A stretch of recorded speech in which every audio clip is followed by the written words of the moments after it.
Joseph Richardson, 220 North Highland Avenue in Winter Garden.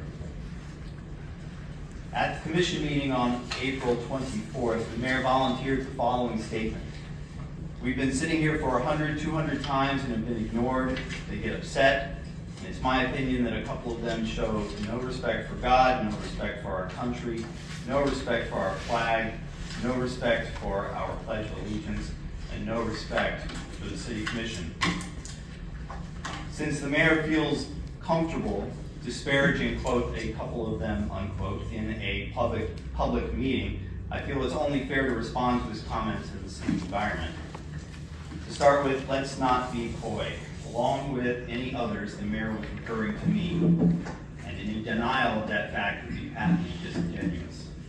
To further clarify, he is complaining about the fact that I refused to stand during the invocation and the pledge that opened this meeting. The question is, does freedom of religion require us to respect the gods of our fellow citizens? The answer is, of course not.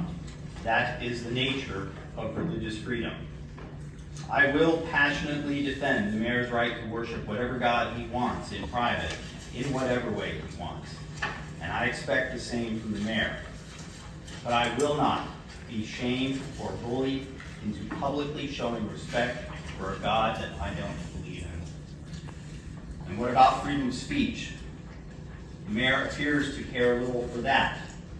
He would, if he could, force me to stand during the pledge to respect a flag and country that required nearly a century to decide that all men are created equal, means slavery is immoral, that needed 60 additional years to consent to votes for women and yet another 40 to explicitly outlaw, quote, discrimination based on race, color, religion, sex, and national origin, unquote, in the Civil Rights Act of 1964. You might think, but we've figured all these things out. We're good now. No, we're just getting started. 250 years and we've barely begun to pick the low-hanging fruit. For over 100 years, the Equal Rights Amendment has floundered, unable to gain the necessary votes to constitutionally guarantee equal rights regardless of sex. This is misogynistic and simply shameful. Today, we imprison blacks at a rate that is 3 times that of the general population. The rate on death row is even higher. Don't tell me that racism is only in this country's past. The United States is the only developed country in the world lacking universal health care, and the leaders currently in power are chomping at the bit to cut existing programs so that private investors can continue to line their pockets. Capitalism is literally killing us. Finally, the pledge itself. I will remind everyone here that the phrase "under God" was not included in the original late 1800s pledge. It was added in the 1950s when fear, as it so often does, outweighed reason. This is not a country founded on Christianity. The laws don't support the idea, the founding documents contradict the idea, and liberty itself renders the idea anathema. Despite the impropriety of the mayor criticizing any citizen for exercising their rights, his words are correct. I do not respect his God.